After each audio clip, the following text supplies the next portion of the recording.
full recipe the next time prior. He'll be here any minute. He just left. He left the office, so he's coming. Okay? I don't know, but I promise you he's coming. Promise. I'm not sure. I don't know. He left the office, though. He's coming. I promise you he's coming. Okay? He texted me a while ago. Okay. Okay. Yay, we are getting a couple more sign-ons. Awesome. Perfect. Okay, well, I'm going to go ahead and introduce our guest, who by now hopefully is a familiar face to many of you guys. But we are so lucky to be able to have Amira Tashman, who is our Bishul Bachutz, Bishul Bifnim cooking extraordinaire at camp, who has so kindly offered to also lead us through chugim, through electives throughout this time. So just for you guys to know, I know we've mentioned it before, but this 3:30 p.m. time on Tuesday will be a standing time for different recipes, and we'll experiment and of course welcome feedback as well from anybody if you'd like to see something cooked or baked. So feel free to put that in the chat box as well. And then be sure to stay on until the end, because we will also just give a quick announcement about Giving Tuesday, which is our event that we are doing today, along with many other Jewish organizations across the country, as an attempt to also raise money for some of our beloved organizations. So stay tuned for that. But before I say anything else, I will pass it to Amira. Okay, are we ready? Yes? All right, hi everybody. So first of all, in regards to Giving Tuesday, Donnie and I love Camp Ramah, and if you use the link below, Donnie and I will be matching dollar for dollar anything that was been raised through this link, and we would like to dedicate it towards the Tikva Fund. And Tikva does a lot of great things, led by Alana Naftalin-Kelman. She's really awesome and has taught definitely me in terms of being humility and just happy overall, but it's really near and dear to our hearts. So Donnie and I will be matching dollar for dollar, so please feel free to donate as much as you can using the link below. Okay, so here we go. We are washing hands. Thank you. Mwah. Now I have to wash my hands again. My pleasure, our pleasure. Okay, everybody, we're gonna wash our hands. Okay, everybody, let's wash. Great. Okay, here we go. So the great thing about that, we're gonna be making cinnamon buns. And the great thing about cinnamon buns is there are two versions of them. One is the patient version and the other one is the inpatient version. We are partial to the inpatient version in this house because as soon as we start smelling the yeast or the dough, we want to start baking and making it and eating it.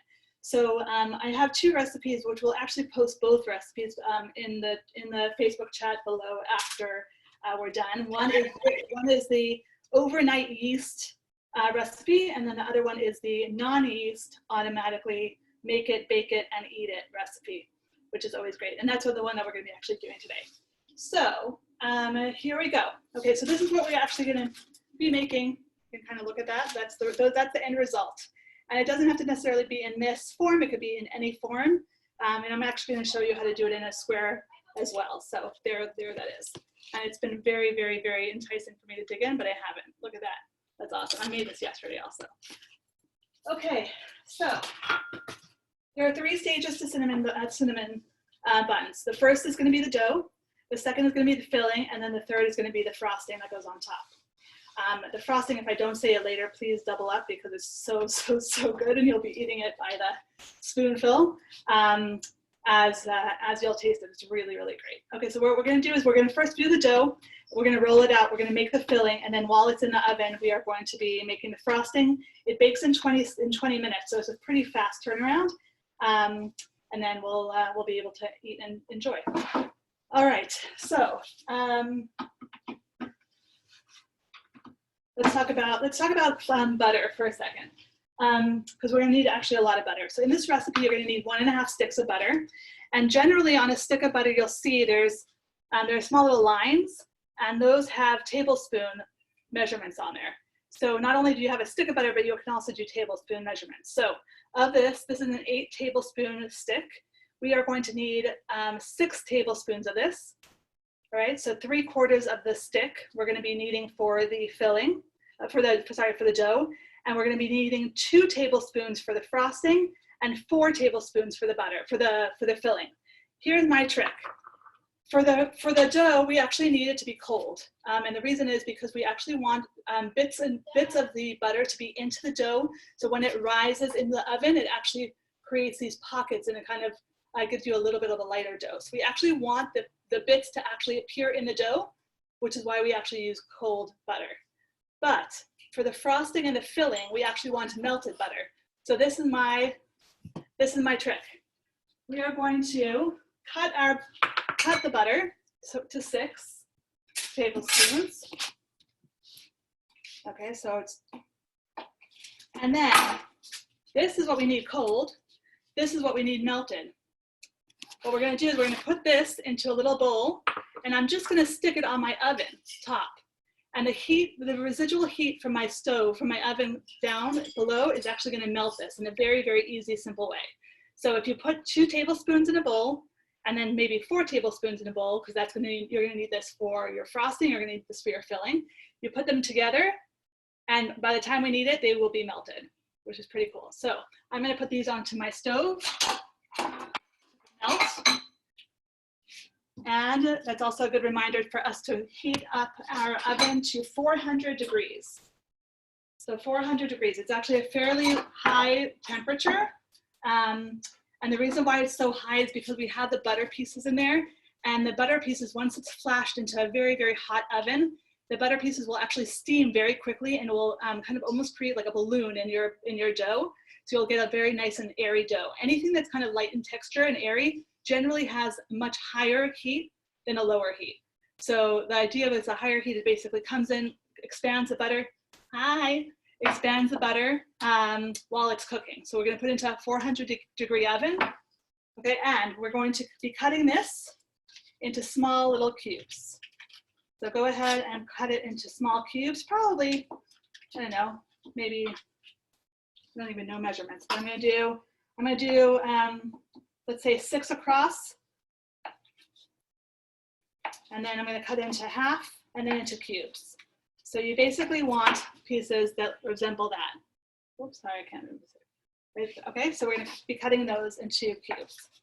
Amazing. And then Amira, we did get a question of just how much butter should be in the dough. If you can just go through that one more time. 6 tablespoons of butter in the dough. So it's going to be 6 tablespoons in the dough, which is going to be chilled and cold, which is what we're going to be doing now. Then you're going to need 4 tablespoons for the filling and 2 tablespoons for the frosting, which should be melted, which is why we actually put it into little bowls and put it on our stove. If you don't put it in little bowls, it's totally fine. You can always melt it in the microwave, but it's just a very quick trick so that you don't forget once you need the butter to happen. Okay, so here I have my butter, and I'm going to set that aside. All right, so the next ingredient for the dough is flour. We're going to need 2 cups of flour. I'm going to get a big bowl. So you're going to need 2 bowls. One is going to be for your flour mixture, and then the other one is going to be for your filling. Okay, so you're going to need 2 bowls. So we're going to use the bigger bowl for our flour mixture. Grab my flour. Okay, here's a cool trick about flour. Flour, as it sits, it gets heavier and more condensed. And generally, very good recipes, or people who I really aspire to be, they use flour in a very precise way. And what they do is they use aerated flour. So as your flour sits and sits and sits, and it only sits because of gravity, right? It's just going to settle. So basically, I'm going to take my flour container. I'm going to actually give it a stir so we can sift the flour a little bit so that we get the air back into the flour. Okay, and then I'm going to take my measurement, which is going to be 2 cups of flour. And I'm going to be taking a spoon and putting it into my flour cup. I do not put my measuring cup into the flour, because then it actually basically pushes the flour down and it compresses the flour, and then I end up having too much flour. So I've spooned my flour into my cup. I'm going to use the end of my spoon to measure it off. And there's 1 cup. So it's a perfect cup. Okay? I'm going to do that again. So I'm going to mix my flour to make it light and airy. I'm going to put spoons into my cup. So Yeah. Amira, does the flour go with the butter or in? No, so it's going to go, right, so it's going to go, the butter is going to be incorporated into the flour, but right now we're only doing dry mixture. So put the butter aside, and we're only going to be doing dry mixture. That's a good question. Okay, so my second cup, I'm going to level it off with the back of my spoon, and I'm going to put it into the bowl. Okay, so that's flour. Next, we have baking powder. Okay, so we have baking powder. We're going to be doing 2 teaspoons of baking powder into the mixture. So 2 teaspoons. The next is salt, and it's going to be half a teaspoon of salt. Of baking powder or baking soda? Baking powder. Baking powder. How many tablespoons? Well, I meant teaspoons. 2 teaspoons of baking powder. Okay. Okay. Half a teaspoon of salt. Okay, so this is my half a teaspoon of salt is going in there.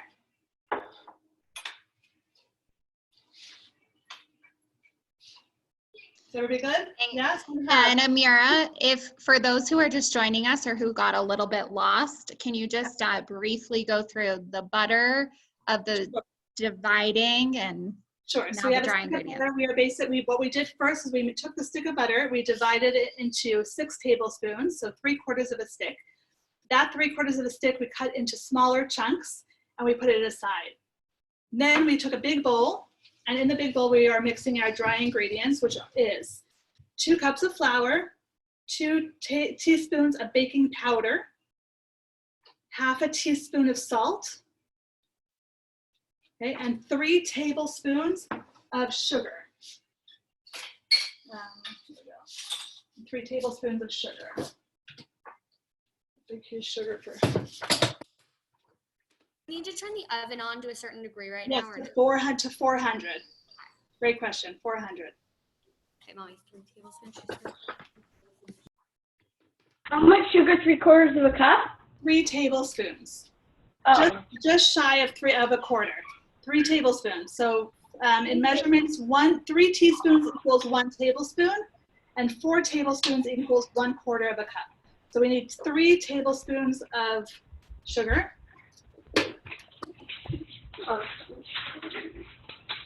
Amazing. And keep asking questions, unmuting yourself if you need us to slow down. I'm also writing the amounts in the chat box so you can reference. Where's my? How much baking soda? There's 2 teaspoons of baking powder. There's no baking soda, only baking powder.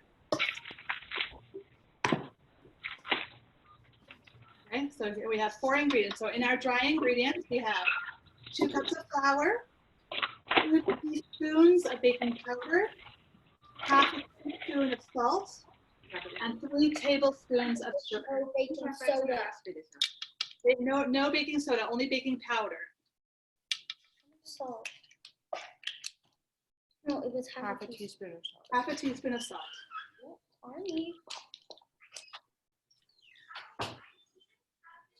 Okay. We're gonna be, and once you get there, give it a mix to combine all the dry ingredients together. We are almost done with our. Sorry, what's that?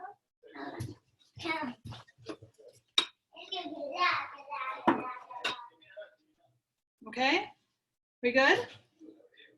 Yes? Okay, so 2 cups of flour, 2 teaspoons of baking powder, half a teaspoon of salt, and 3 tablespoons of sugar. And we're gonna put that aside. Okay, so into this dry ingredients, we're gonna put our small bits of butter. So if we have the small bits of butter, they're gonna go into our dry ingredients. Okay. And we're gonna put that aside for a second. Wait, what do we do with the butter? The butter we put into the dry ingredients. Oh, How do we put it up? you have a full stick, yeah, cut it up into small little chunks. But you only need 6 tablespoons, so you need 3/4 of that. So yeah. Do we mix it into the flour? So Do we just put it inside right now. Just put it on top of the flour right now, and I'm going to show you the egg mixture right now. So in the dry ingredients is going to go three other things actually. It's going to go the butter, and then we're going to do an egg and milk combination, and then we're going to start mixing. Yeah. No. Okay, who's I'm going to do what's that? Yeah, you want to say hi to everybody? Yeah, you guys cooking along with us. Are we supposed to cut up the entire 3/4 of the table? Yeah, the 3/4 of a cup, cut into small chunks. It doesn't have to, hello, hi. How are you guys? Hi, Mila. So we're gonna do, it doesn't have to be perfect, just like kind of pieces. We're actually gonna be using our hands to crumble it into the dough anyway. So right now we have a big, huge bowl of flour, which is 2 cups of flour, 2 teaspoons of baking powder, 1/2 teaspoon of salt, and 3 tablespoons of sugar. Into that we put 3/4 of a stick. Oh, that's so sweet. 3/4 of a stick, or 6 tablespoons of butter. And then we're going to set that aside. Okay, now here's a little bit of a funky thing, and this is kind of actually something that I've learned over the years to perfect this recipe. We're going to take an egg, but the egg alone doesn't include enough moisture in. So what I do is I crack an egg. I'm going to put into a glass to check for blood spots. And then I'm going to put it into a 1 cup container, which is this. Okay, I'm going to put it into here. Okay. What's that? Does everybody see that? Okay, so now my cup, this is a 1 cup container. I want to create half a cup of liquid, which includes 1 egg. So all the eggs are different in this world. No egg is exactly the same, just kind of like no child is the same, right? So no egg is exactly the same. So everybody's egg is going to be a different size, a different volume. So in order to complete the same. Hi, Amira. Hi, how are you? Nice to see you. Nice to see you too. Do you have a question?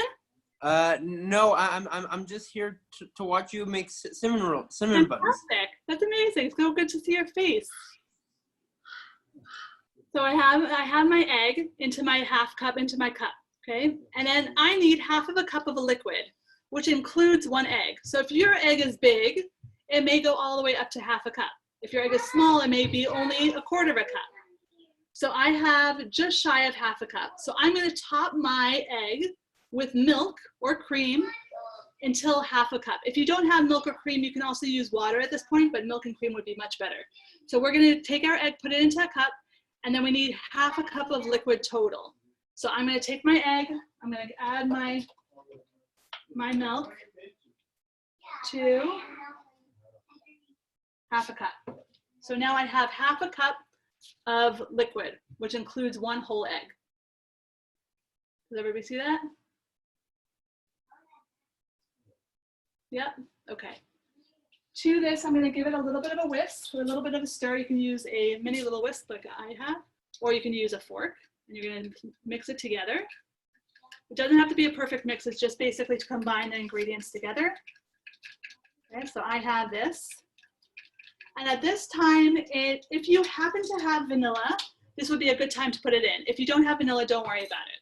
Okay, I happen to like vanilla, so I kind of throw it into everything. The original recipe, which is actually a King Arthur recipe, kingarthurflour.com has phenomenal recipes. So this is actually, taken from one of their recipes, and I kind of edited it a little bit. They actually ask you to add, they don't add vanilla, but I actually always like to add vanilla. So to this is, again, this is 1/2 cup of liquid, which includes 1 whole egg and then topped up with milk. This is vanilla paste, which is similar. It's basically just vanillas that's been sitting and then they mush it together. This is very, very concentrated. If you have vanilla extract, great. If you don't have vanilla extract, you don't have to use it. I just happen to like vanilla, so I'm gonna add it. And I'm gonna add it at this stage because vanilla is actually a liquid. How much do you put in? I usually put in 1 teaspoon, but it's really whatever you kind of want. The vanilla paste you do less because it's more concentrated, and the vanilla, the imitation vanilla or the liquid vanilla, I would do 1 teaspoon. But again, it really depends. Vanilla is kind of one of those things that really, you know, it's great, but it's not really a necessary, unless you're really making vanilla bean ice cream, you don't really need it, but it would be awesome. All right, so we have this. Okay, so now this is gonna go into our dough, into our flour mixture.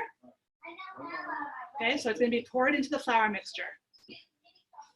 In our flour mixture now, we should be having 2 cups of flour, 2 teaspoons of baking powder, half a teaspoon of salt, 3 tablespoons of sugar, 6 tablespoons of butter that we cut into small little pieces, an egg that was poured into a measuring cup and topped with milk to measure half a cup, and then a little bit of vanilla if you wanted it. Okay, is everybody at this stage? We're good? Tiffany, hi, I just saw your face. How are you? Nice to see you. I'm good. How are you? It's nice to see you too. Nice to see you. Nice to see you too. Okay, so we're gonna be mixing this. Now, our best tools are our hands, so we wanna make sure that our hands are completely clean at this point. And the reason why I like to use our hands is because we're actually gonna take the butter and we're gonna kind of create almost like a crumble. And this, we actually don't wanna overwork it. And the more, meaning we don't wanna actually use our hands as more than just kind of getting the dough together, primarily because our hands are hot and our butter is cold. And we really want the cold butter to be in small little bits, okay, small little chunks. So we're gonna use our hands. I'm gonna put this down right here. We're gonna use our hands and we are going to mix this all together. So as you mix it, no, I'm just gonna do it right now, but I would love your help a little bit later. As you mix it, you will be feeling a ton of flour, right? Some little like gooey kind of eggy bits, and then some butter that's been cut. And the butter, we actually just want to kind of press into our fingers along with the flour. No, afterwards, I need to show everybody. We're going to press it into our fingers to create a dough. Okay, so this is a good time to answer questions if anybody has any questions. In the meantime, I'm just going to incorporate this dough. You guys see what I'm doing?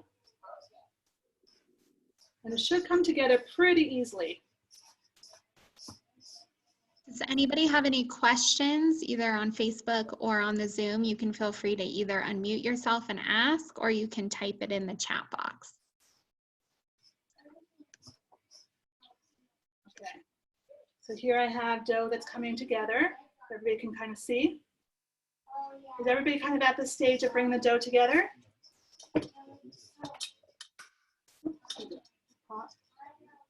So the dough, you know that the dough is formed when you can actually form a ball like this and it kind of stays. It's still going to be very crumbly and rough around the edges, and that's totally okay. So it's not like a cookie dough that's like perfectly homogeneous throughout. It actually will have these little lumps of butter and a little bit of flour, and you kind of want it. You kind of want an imperfect dough. And again, the reason why is because we want the butter to steam in the oven and to actually create these really nice pockets of air that make our cinnamon rolls nice and fluffy. And if you had melted butter, it's totally okay also. It just won't be as light and fluffy as possible, as it is. Okay, does everybody see that? Is that where everybody is? Yeah? What about the melted butter? So the melted butter is going to be going into our filling and into our frosting. So we're going to put that aside for right now. Okay. So we are going to be melting 2 tablespoons of butter and 1 for the topping, for the frosting, and 4 tablespoons of butter for the filling. And that's actually coming up right now, actually. I'm not there yet. It's Okay. very, very floury. Your dough looks great though. It? Yeah, Very looks good. floury. How much butter is for the frosting? The frosting is 2 tablespoons.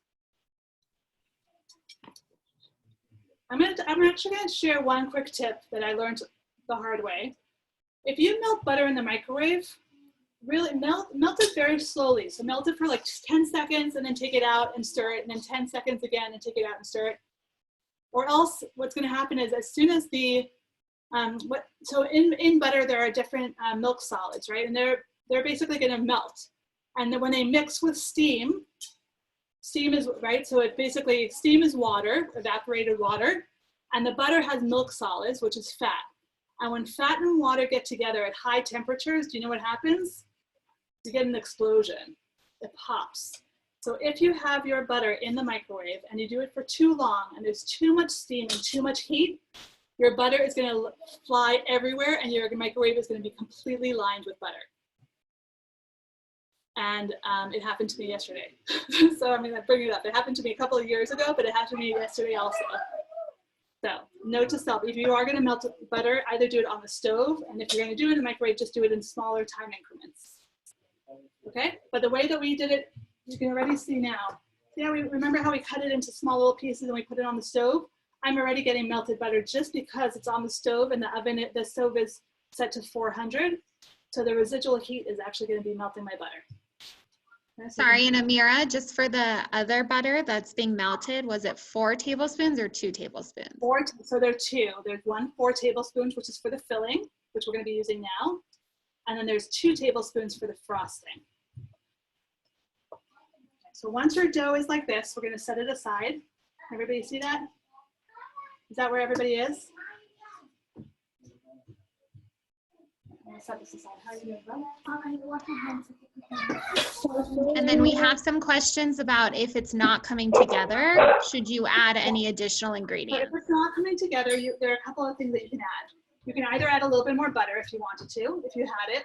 You can add some more liquid, so either a milk or cream, or you can even add some more vanilla. Even the vanilla, the liquid of the vanilla will actually add liquid into it and will join, or you can add water. So ideally, I would add butter. If you don't have cold butter to bring it into the mixture, then I would add milk or cream. And then I would do, can you just put it in? You grease this, Yeah, right? okay. Sorry, we're having competing cooking. Is this too melted? No, that's perfect. That's perfect. And should this be like that, or let this continue to melt? Is that the six? What is that? Is that the 6 table? I melt my butter right now. This is So that's 4. 4. Yeah, so both of them should be like that. Both of them should be melted. Okay. Yeah. No, that's 2. Okay. All right. So we have the dough sitting aside, and now we are going to wash our hands, and we're going to start working on the filling. Okay.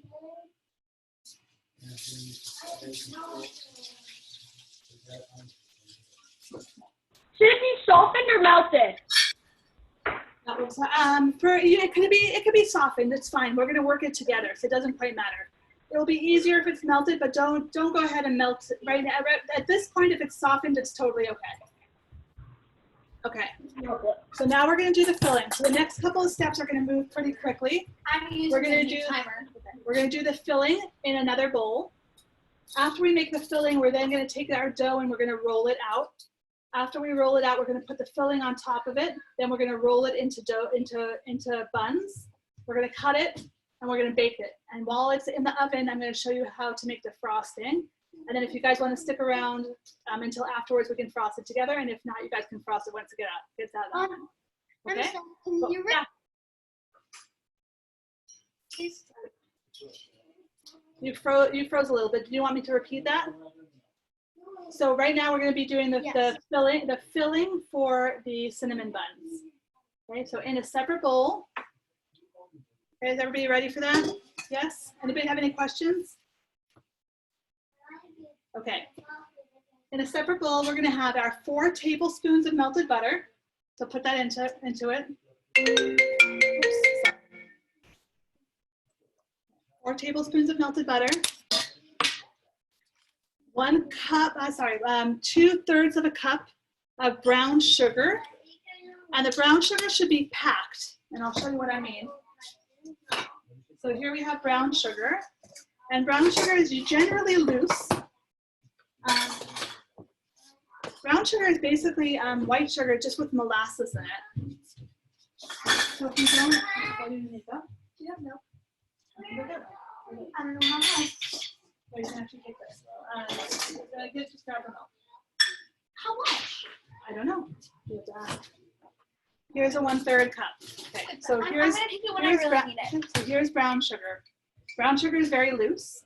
This recipe calls for brown sugar packed, and what that means is that you put it into your 2/3 cup. You're gonna take your clean hand and you're gonna push it down so that the entire cup is filled. So unlike the flour, where we wanted air and sifting, this is gonna be packed. And the reason why is because we want the sugar crystals, we don't want the air, so we want that. So basically, if you hold it upside down, it shouldn't fall out. How much brown sugar? You were freezing. 2/3 of a cup. 2/3 of a cup. So I take 1/3 and I do it twice. Usually there isn't a measurement for 2/3. So I'm going to take 1/3 and I'm going to plop it in there. And then I'm going to pack another third. For later Sure, that's activity. perfect. That's perfect. Yeah, it's a great idea. And then there's another third. Okay, there's another third. And then I'm going to put it in there. Okay, so we have 4 tablespoons of melted or softened butter, 2/3 of a cup of brown sugar, and then the star of the show, cinnamon, which is cinnamon.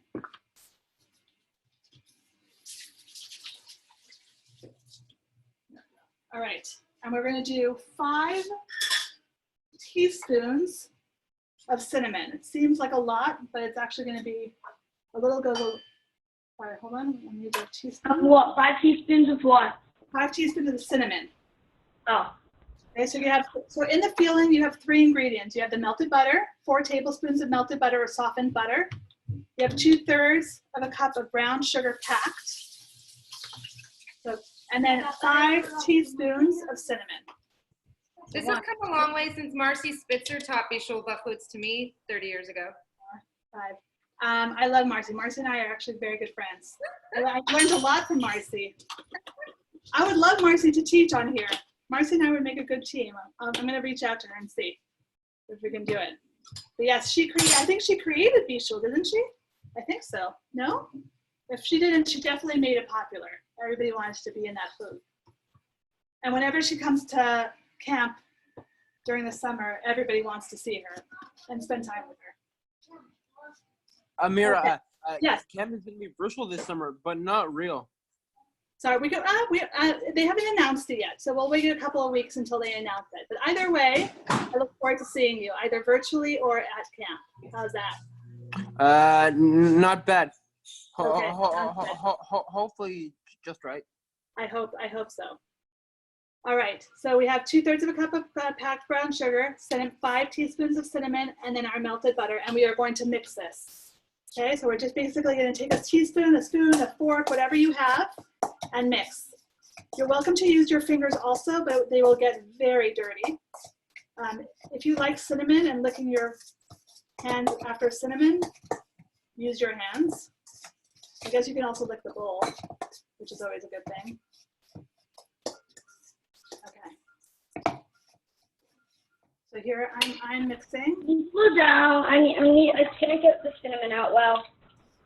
You know, the cinnamon, it doesn't quite matter how much you put in. I mean, 5 teaspoons is kind of like the sweet point. If you like more cinnamon, I would put in more cinnamon. If you like less, then you can put in less. And it doesn't matter if it's not an exact amount. You know, the other thing to mention also is that if you guys don't like cinnamon or are allergic to cinnamon, or you just don't happen to have it, there's so many things that you can put in here that would be delicious. First of all, you can just put sugar inside, sprinkle sugar, that would be awesome. You can do chocolate. You can probably do a hazelnut or like a Nutella inside, which would be great. If you have any other suggestions or you guys have home recipes, please let us know, because I would love to try it. Okay, so we are getting to a point where we should have a mixture like this. It should be pretty dark in color, which is from the packed brown sugar. Perfect. Michelle, that's perfect. Pretty dark in color. And the reason why it's darker than the regular packed brown sugar is because we added butter to it, right? So it's going to make it darker. And it should come together, when you kind of clump it together, it should kind of hold its shape. Is it okay if there's still some like clumps of dry brown sugar? Yeah, yeah. I'll show you why in a second. We're going to actually use our fingers to spread this. So by the time we use our fingers, there won't be any kind of clumps anymore. Okay, so now that this is done, we're going to put this aside and we're going to start rolling, which is really the fun part. Okay? I don't have these bowls. You can take one of those. Oh. I'm going to move it over so I can start. Milk and vanilla. All right, Mommy, here we go. I You need guys see vanilla. this flour? What's that? I need vanilla. Okay, so use a vanilla paste. Oh, where? Can you get it? Here. I'm Right holding. here. It's right there. Here, you have it. Go, please. Are you done? No, you can just come back, put that down, and then come back and put this up. Okay, sorry. My daughter Aiden, who's going to be a Nita name this coming summer, has a cooking a cookie powwow Zoom with some friends. So we're competing with ingredients. So you'll be seeing her out. And she has a big, huge cookie cooking in the oven. It's really, really yummy. Okay, so here I am. I'm going to be preparing my surface. You want a nice, clean surface. Make sure that it's, if you've been using anything on it, make sure that it's completely clean because our food is actually going to be on it. So I'm going to do that. Okay. There we go. Where's my dough? All right, we're going to also get, want to have a little bit of spare what they call bench flour. And bench flour is basically just a small little amount of flour that sits to your side. And they call it bench flour because when people were making bread, they used to make them on benches. Can you just take this out? How much? Just take it out. Okay. I would just pour in a little bit. You don't Just need like a much. drop? A drop. It's very concentrated. So this is bench flour. You don't have to have a specific amount. It's just extra flour on the side while you roll out dough. Okay, so it's called a bench because people who worked with bread used to work on benches. Just like this is called a bench scraper, which is basically a sharp blade that picks up things from the bench. So there you go, nice, awesome. Okay, there we go. All right, so we should have a little bit of flour down. If you have a bench scraper or something like that, or a bowl scraper, or even a sharp knife, and if you're using a sharp knife, just make sure that a parent is around if you're not allowed to use it. Okay, so here you are. Okay, and the reason why we're going to use this is we're going to use it to make sure that that the dough doesn't stick onto our surface. Right? There's no other reason besides that. So if you have a sharp knife, you can do the same, or if you have a spatula, you can do the same. Then you don't need this fancy piece of equipment. Just I happen to have it, so I'm going to use it. Okay, so bench flour. I'm going to flour my entire surface.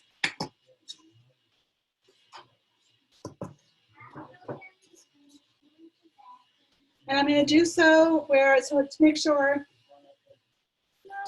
there should be a light dusting. Okay? It doesn't quite matter if you get more flour on it. Usually when you're working with bread, you want to limit the amount of flour that you're using. But for this, it doesn't quite matter. Okay, so we have our dough and it should look like this. Now, ideally, you want it to come into a cylinder. And the reason why is because we're going to start rolling it. And if you start with a cylinder, it's easier to roll. Okay, so we kind of like shape it like that, like a cylinder. Okay, I don't know if you can kind of see that. So our goal is to get a approximate 14-inch or 16-inch long piece of dough, like a snake, that we're then going to roll out. And the ideal square rectangle that we want is a 14 or 16-inch by 6-inch. So it should be long and then go up maybe a little bit longer than the size of your palm, okay, or an adult palm. Okay, so that we're going to take our time and we're going to roll it. Does anybody have questions so far as we roll?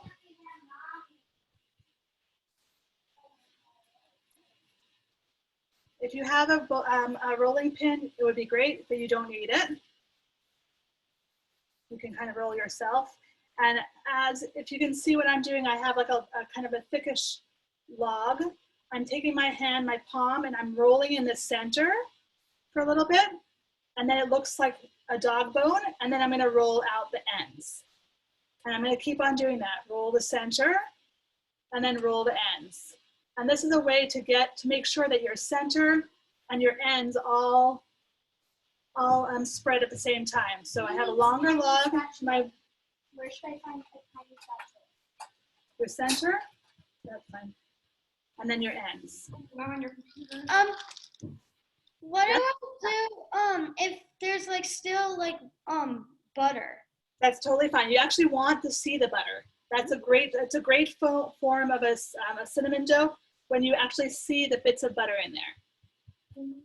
Those are the things that are going to steam and open up, and then your dough is going to be very light and airy. How many inches long is it supposed to be? It should be about 14 to 16 inches. But I'll tell you, I'm just going to take out. Look at that. Look at that, what she made. She made a nice, big, huge chocolate chip cookie. Pretty awesome. Okay. Great. Okay. So it should be about 14 to 16 inches. And the only reason why that measurement is because we want to make sure that all the cinnamon buns are the same size. And whether you have 10 buns or 15 buns or 18 buns, that doesn't really matter as long as they're the same size. This dough makes 16 pieces, but it will make 16 of these small little guys. So can you see the height on that? They're very pretty thin and small. If you guys like thicker, then we'll make thicker, and I'll show you how to do that. Okay, but these are pretty thin. They're probably, I would say maybe half an inch or 3/4 of an inch in height.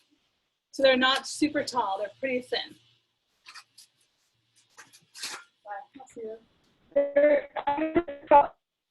Does anybody have any questions? Anybody have questions so far? Okay, and the nice thing with this dough is it's actually pretty forgiving. And what I mean by that is that if it breaks, you can just kind of push it back together again. Kind of like cookie dough that way.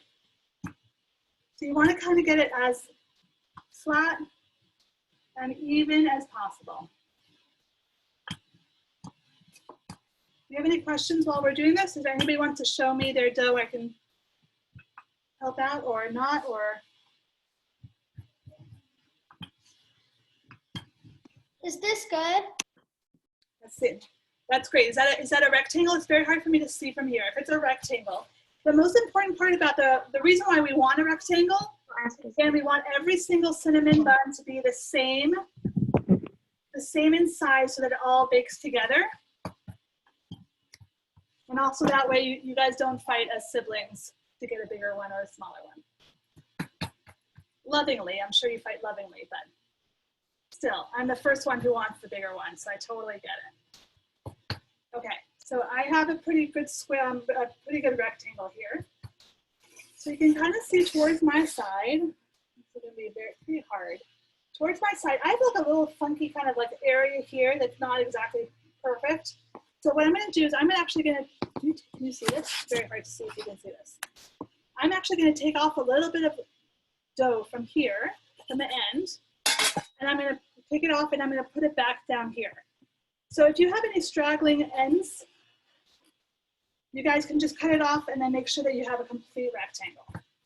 And that's what I mean by having a forgiving dough, that you can kind of piece it together.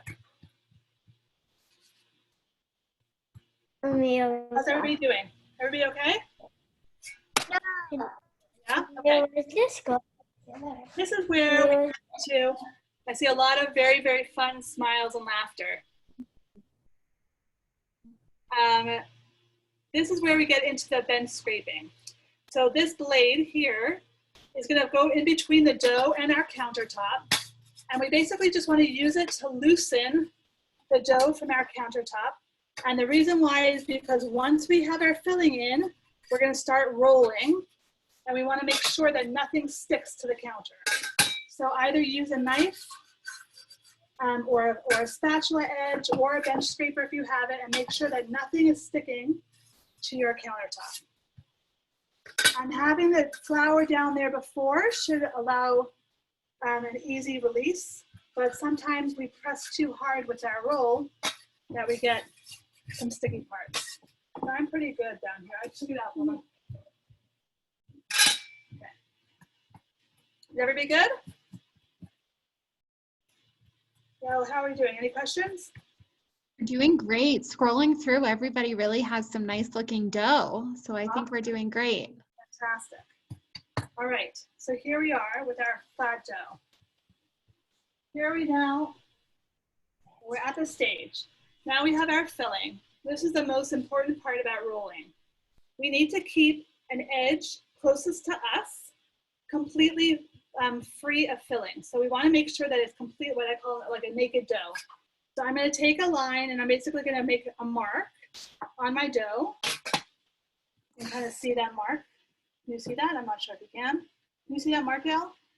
Yes, we can. Okay. Mhm. So I'm going to take that mark, and anything below it, I'm going to make sure does not have filling on it. And the reason why is because we want to make sure that we can close the edges of our cinnamon roll.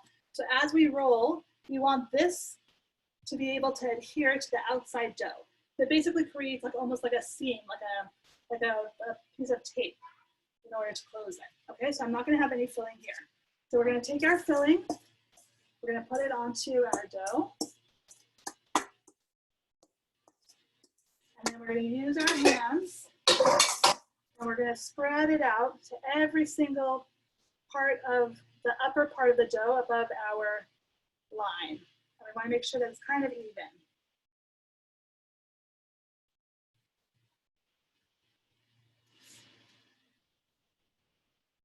How are we doing, everybody? Good? Yeah. Okay. Do we mark the long side or the short side? Good question, the long side. That's a great question, the long side.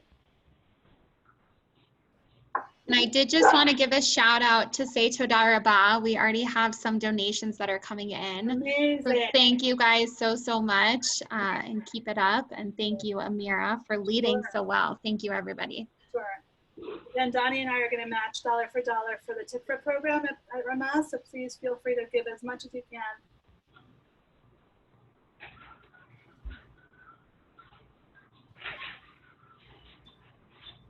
All right.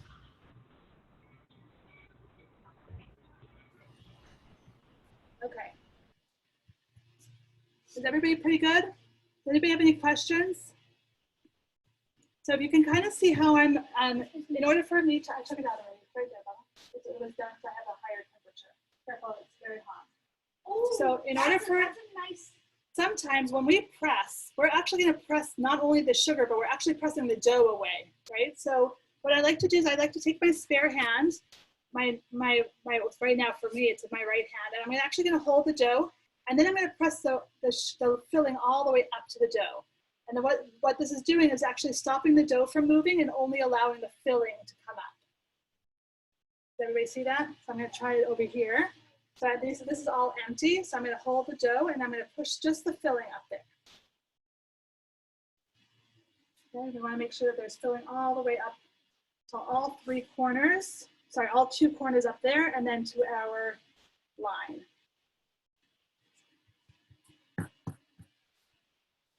Okay. Raise this up for a little bit. Any questions? No? Off camera, this is amazing to lick. Just letting you know. Okay? There we go. Okay. If you're not going to lick it, even if you are going to lick it, you should probably wash your hands, only because I like to have a clean dough on the outside. So as you roll, your clean dough, which is on the bottom, is going to get all messy if your hands are like this. So I'm going to wash them or lick them. What if we don't have enough of the cinnamon filling? Good question. So if you want to pan down so I can see, let's see what it looks like. The hard to see. Okay, so it seems like it's a little bit thick. So what you want to do is you really want to spread it out. Pretty generous. You want to kind of push it. It shouldn't be a very thick filling. It should be very thin. Thank so you. Yeah, so keep on pushing. If you do need to make more, you can just make more.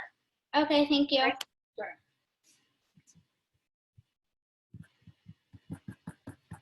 Okay, again, I'm gonna wash my hands.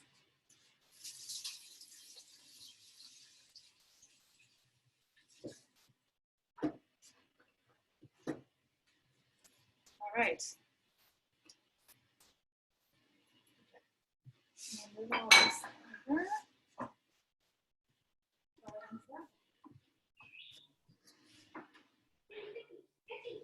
Amira, Yeah, is this okay? yeah, that looks great. That looks great. That looks Really nice. These look really good. This is the extra, so you can see, this is the extra 2 tablespoons of butter that we're going to use for our frosting. And this has just been sitting on my stove, right? So the oven heat is basically coming up and is melting it by itself. So you can see over the course of the last half an hour, it kind of melted it. Okay, so that was our little trick to get to melted butter.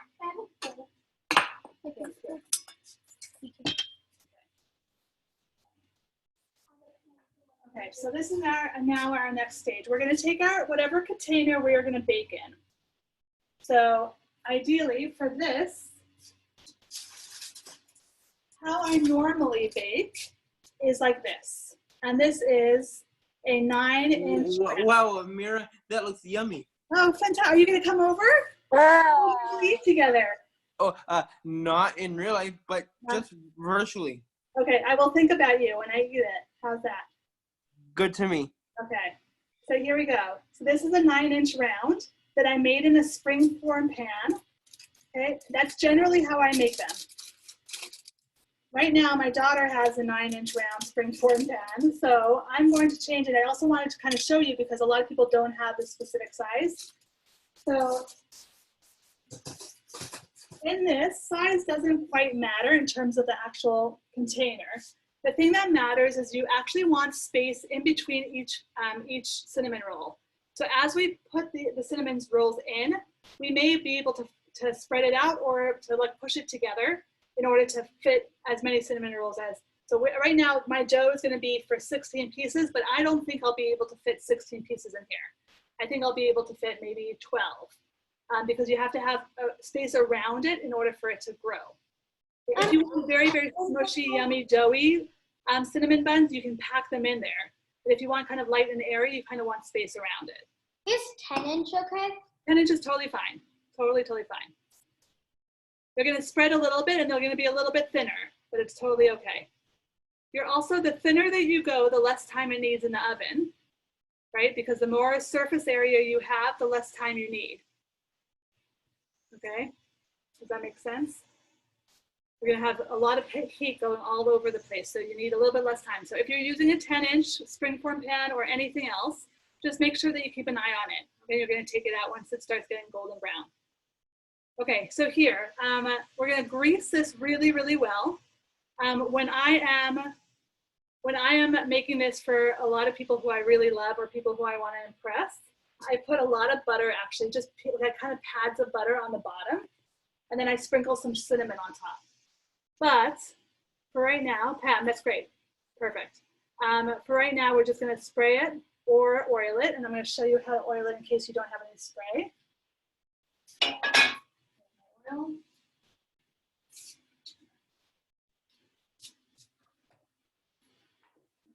So here's just plain regular vegetable oil.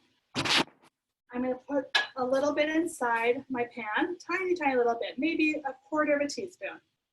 Okay? And if your pan is bigger, then you can put in more. I probably need a little bit more. If you have Pam and if you're spraying it, you don't need to do this. Okay, so now I have oil in my pan and I have a clean paper towel and I'm basically going to wipe the oil all over the place. And then the paper towel is going to absorb a lot of that oil, so don't worry about how much oil you put inside. But it allows it to be greased really, really, really well. Again, spray is totally fine, but if you don't. If you have extra butter that you wanted to do that, that would be awesome. Again, sometimes I actually put pads of butter down below just to kind of add a little bit of moisture and yumminess, but perfect. That looks great. Awesome. Okay, so you see the little bit of a sheen. You want to make sure that it's completely greased. Okay, so let's put this aside and now we're going to start rolling. So I'm going to put, yeah. Anybody have any questions? till we get there? Nope. I have a question. When we start rolling, do we go from the side that we left the spot or not? No, so we're gonna go from the top. We're gonna go from the top all the way down. So we're gonna roll towards us. Okay, we're not gonna roll away from us. We're gonna roll towards us. So now we have the, you guys see that okay? Yeah, yes? Yes, all good. And just to clarify, I think Sammy was asking if that little extra piece of dough, that's still, you're going to be rolling towards it. Correct. Right, Amira? Exactly. That should be at your base, and then you're going to roll it towards you. So you're going to start at the top, and you're going to go coming down. So here, this is another thing that I kind of learned over the years. Don't start in the middle. When you start in the middle, basically everything starts spreading out. So you want to kind of do a little bit on the top. I start to my left, and I do a tiny little roll first. Okay, and I push it in because this is going to be the center of your roll. So I want to make sure that there's a lot of good cinnamon in there, and it's pretty tight. Okay, so now you should have kind of a very thin log at top, and then the rest of your dough. And then we're going to do the same exact thing. We're going to roll little by little, kind of half rolls. Okay, and we're going to keep on going. Are we supposed to roll towards the line or towards you? Towards the line should be at your base, or let me see. Yeah, exactly. The line should be your naked part, your bottom part should be the bottom. If it's on top, it's okay. You're just going to be rolling towards the empty part. Okay, so it doesn't quite matter. If you get stuck, this is a perfect example. Like I have a little bit of stickiness here. I'm going to use my bench scraper or any knife, and I'm going to help it along. Okay, so I'm going to keep on rolling. And rolling. And if there are cracks or if things are kind of opening up, just piece them back together again.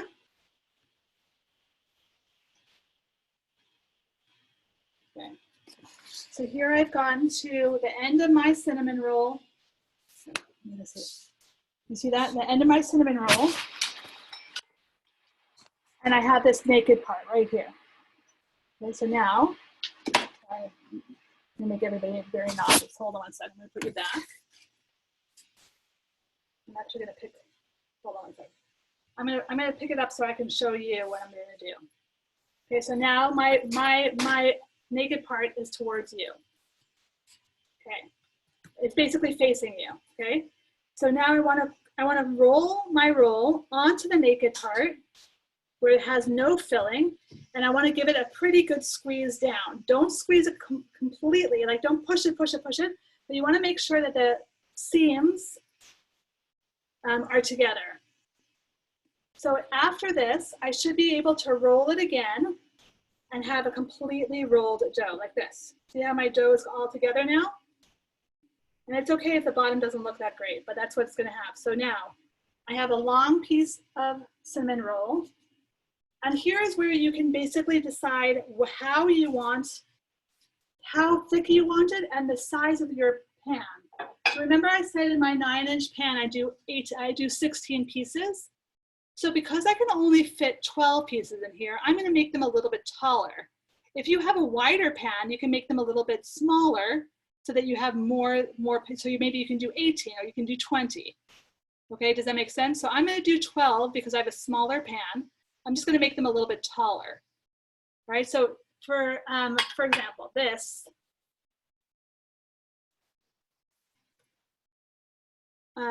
what size do most people have? I wonder if we should just stick to the 9-inch. I'm just going to do 9. I'm going to just show you the traditional size, okay? And then you guys can play with it. So this is how we basically cut. So. Aiden, it's a spring form pan. Come here. How am I supposed to get this out? Oh. Okay. No, it's not Hot on the bottom. this. Okay. All right, so I have my roll. I'm gonna use either a bench scraper or a knife just to show what my middle line is. All right, so now here is where we need something that has a serrated edge. And this is a bread knife or a tomato knife and has little teeth. So ideally you want a knife that have little teeth, and I'll show you why. Let me show you how, if this is a flat edge, okay, and I'm going to show you. You guys see? I'm going to push down on it.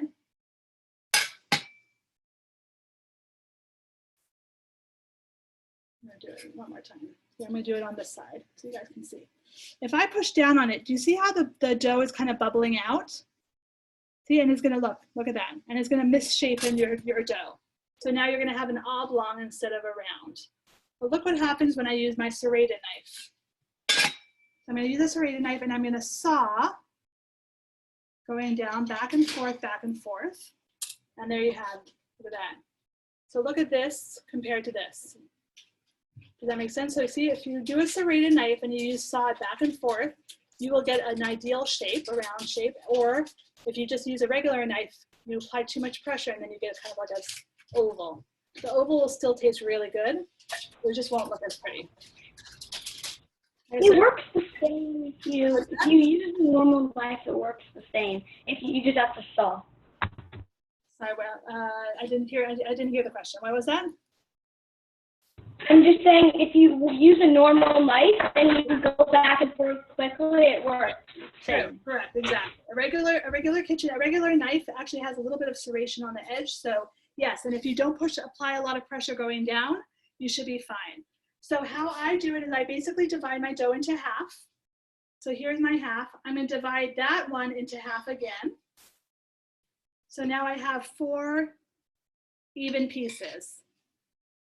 Okay. So now I have 4 pieces. Now how do I get 8 pieces? I cut them again into half. So how many total pieces, Amira, are we shooting for? This dough is 16. So you cut into 4 and then you cut again into 8, and then each of those 8 you cut into 2. Or if you have a smaller container that you can only fit 12, you can just divide into half and then divide into 4 and then divide into only 3. Does that make sense? So you kind of like build as you need. Yes? Okay. And then if there are any stragglers, let me show you this. This is how, for my first few times, I used to get like a piece like this and a piece like this. I don't know, can you see the difference in that? So even if I'm trying very hard to make it like adjustments, sometimes you always get a bigger piece than not. But guess what about this? You can shave off a little piece from here and add it on to a little piece from here and stack it, and nobody will know. Look at that. Nobody knows that you've stacked it. So now you've made a normal size piece that is very similar to this out of 2 smaller pieces. Does that make sense?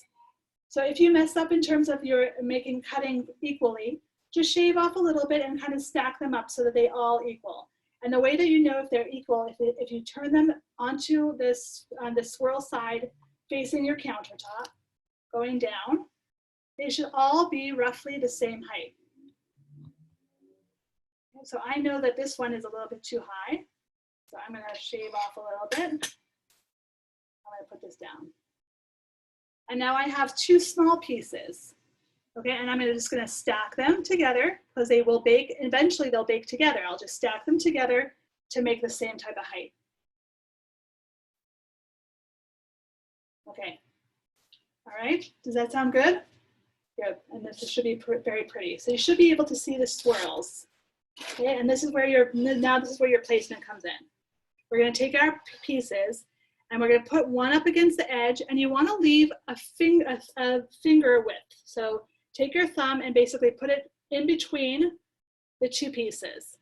And that's how you know how close together they are. So they should be like that. Okay, and then you're going to do this. And then you're going to do this. You basically want to give it enough room for it to expand, but also get a nice big piece out of it. So a huge pie almost. Right, so you want to basically do that. I'm going to turn it like that. Can everybody see that? So I'm leaving some space in between everything so that they can expand. And they will expand, I promise they will expand. And if you see that you need another, if you're missing a whole piece and like you're missing a little area, take this off, shave off a little bit of the edge, and then stack, keep on stacking until you have it. Okay, that's why this is so forgivable, where you can really, if you make a mistake, you can just kind of just, you know, shave it down, stick it underneath, and nobody will know. Okay, any questions? This is going to go into a 400-degree oven for about 20 minutes. If you have thinner pieces, it's going to be less time. If you have thicker pieces, it's going to be more time. So I would eyeball it 18 minutes and then take it out when it's golden brown. Okay, so I'm going to put this into the oven. If you're, make sure you have an adult with you, please. Put it into the oven. And now we're going to go on to the frosting. So at this point, I'm just going to tell you what the frosting is. I'm going to show it to you. If you want to stick around and ask questions, we can while it's baking. And then if not, you can just put on the frosting at the end once it's come out and cooled. All right, is everybody good? Is everybody at the frosting stage, or should we, like, we can wait a few minutes. Any questions now? No questions. Maybe just thumbs up if you are ready to go on to the frosting What rack did phase. you put it on? Sorry, what's that? What did you say, Michelle? What rack? What? Oh, very good. That's a good question. I would say at least your midway or your top third. So depending on what else is in your oven or where it's placed, but definitely not on your bottom. Okay, so ideally in the middle or on your top third. If you have a convection oven, your placement doesn't really matter, because the idea of convection is that it has a fan that blows the air uniformly all the way around. So if you have a traditional oven, which is what I have, I generally do it in the middle or the top third. But that was a very good question. Any other questions? Is there anything else that you guys want to learn? I think next week we're going to do some kind of cool refreshing, because it's supposed to be a really hot weekend, Shabbat, and we're going to do something a little bit more refreshing. Maybe do some lemon. Amira, Yes. does this mean we're going to cook something over the pandemic summer? I'm here to cook anytime you want. Even if we can do a one-on-one, I'm happy to cook with you anytime. Anytime. But yes, the idea is that we're going to continue this all the way through. And then once Ramah figures out what their summer plans are, we'll change accordingly. Okay? How does that sound, Eitan? Good? Oh, you're on mute, so good. Okay, is everybody else good? Beautiful. It's awesome, isn't it? Me too, it's awesome. Okay. Should we put the cinnamon buns in the oven now, or should we wait for the frosting? That's totally up to you. So if you're gonna, the frosting comes after they're baked. So if you're gonna eat them now, or if you're gonna eat them soon, I would bake them now. You can also cover them, refrigerate them until tomorrow. Hi, Tiffany. Okay. Okay, and then whenever you do, if you do take them out of the refrigerator, you don't need to let them come to room temperature. Just add another 5 minutes onto the cooking time. Okay, so just from the freezer all the way straight through. Okay, thank you. Okay, sure.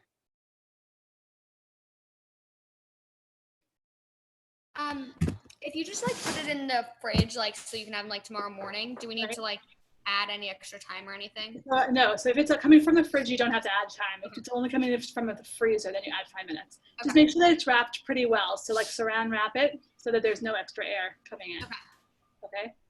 And then in future, if you do have extra time, the yeast cinnamon bun that I'm going to send to you is really amazing. So if you're okay with like making it the day before and then baking it off the following morning, I'm going to give you that yeast one. I know that yeast is a hard commodity to find these days, but if you do happen to have it, it's really great.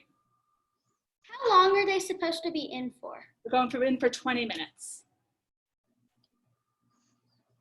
Okay, how are we doing?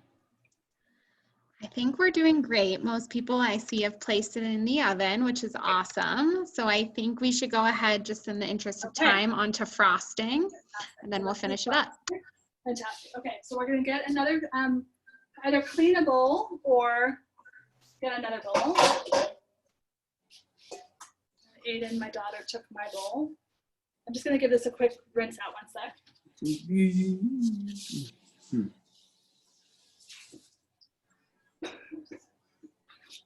Okay, All right, so cleanish bowl is fine.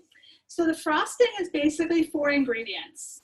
It's the 2 tablespoons of melted butter that now is completely melted from my oven top.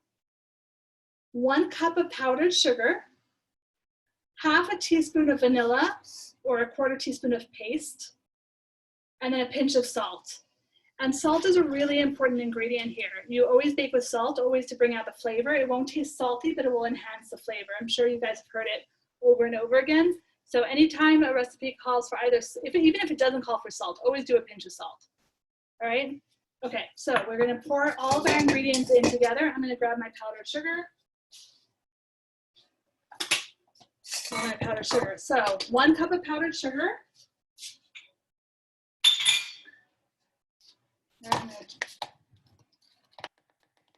And this is something that the measurements, they matter in terms of like the consistency, but it doesn't really quite matter. So if you have a little less or a little more, it's totally okay. We're gonna actually just wet it, keep on wetting it until you have the right consistency. Okay, so this is 1 cup, but ideally it's 1 cup of powdered sugar.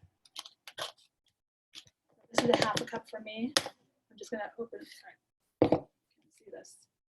Okay, so this is half a cup and another half a cup. That makes 1. Sorry, what's that? How much powdered sugar? Oh, 1 cup. 1 cup of powdered sugar. This is a great frosting just to have in your back pocket. So if you go over like marble cake, it's really just a great frosting going on. Okay, so 1 cup of powdered sugar. The 2 tablespoons of melted butter. Okay, those go in. Okay, the vanilla.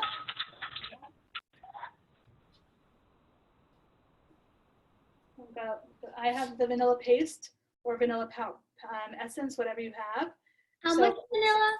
Half a teaspoon of vanilla. And again, vanilla, if you want to put a little bit more, that's totally great. Whatever, however much, but usually half a teaspoon.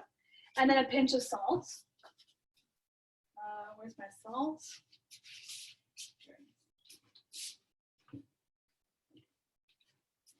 Okay, and then we're just going to take your 2 fingers and you're going to pinch salt. How much vanilla? Half a teaspoon of vanilla. And guys, just a reminder, I also posted the ingredients and amounts in the chat, so you can always reference that too.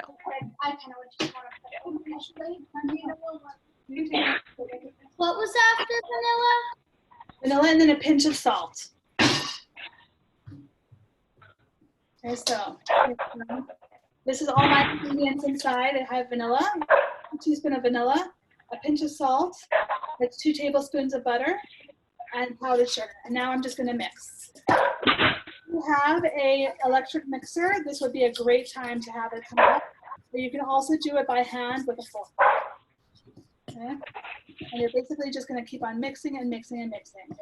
And as you get the consistency, it will look like you're missing something, but keep on going, keep on going.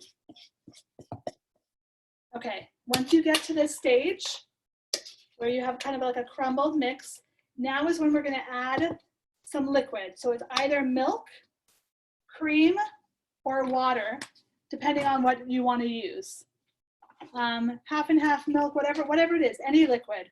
And I kind of use around 2 tablespoons, around. But what I do is I actually take my measurements and I don't even actually measure. But I kind of like just pour a little bit in. So this is 2 teaspoons right now. And then I'm gonna mix. And I'm gonna keep on pouring until I get a good consistency. Okay, so it's either milk, cream, almond milk would be fine, water, anything. 2 teaspoons. What's that? 2 tablespoons, generally. But I would start with maybe 1 tablespoon. Okay, because it really depends on your powdered sugar, how humid it is. If there's a lot of moisture in the air, you're gonna need less. Okay, so I'm gonna add a little bit more because I want it to be more. Okay, do you see that it's coming in? Now it's starting to liquefy. Do you see that? Okay, and now I'm gonna start mixing it. If you have a hand mixer, this will go much quicker, but you can also just You see that? So now I have this kind of consistency.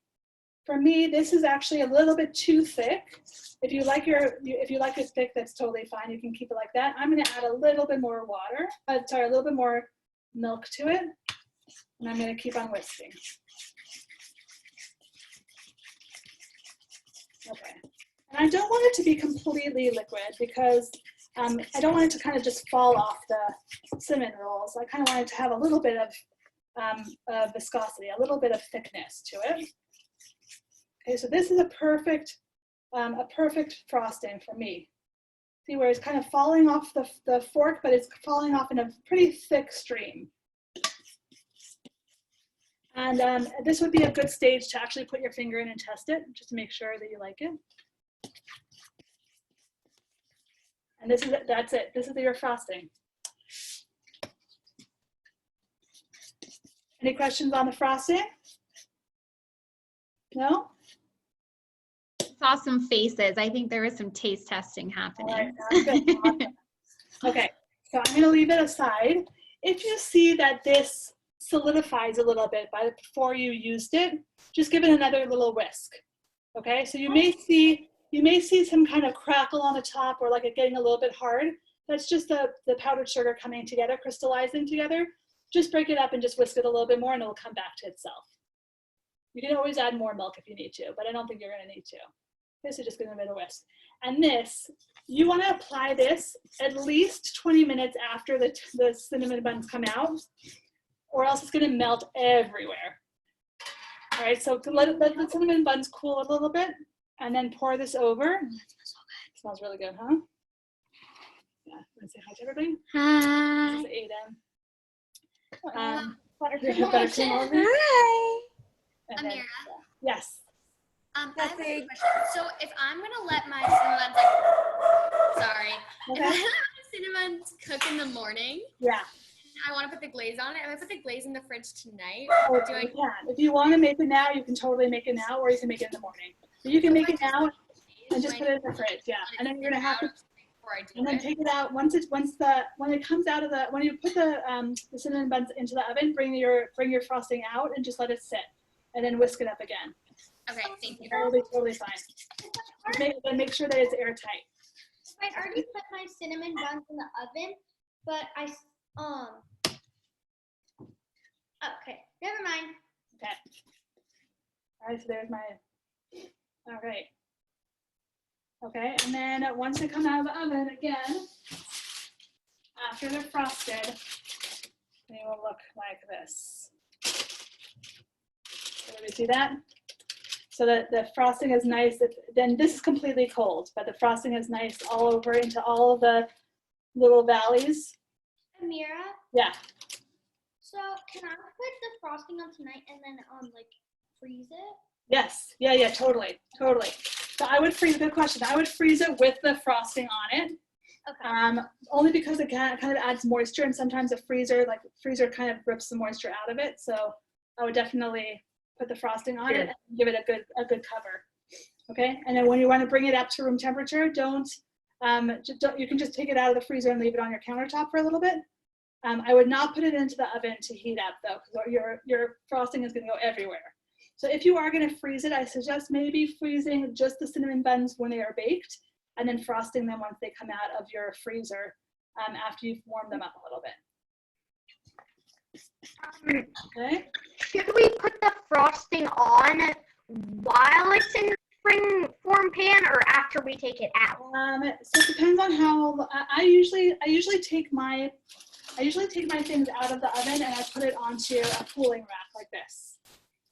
All right, so I would basically let it cool in the pan so that it keeps its form, and then either take them out individually and pour the frosting on over each one individually, or pour it all on the whole thing.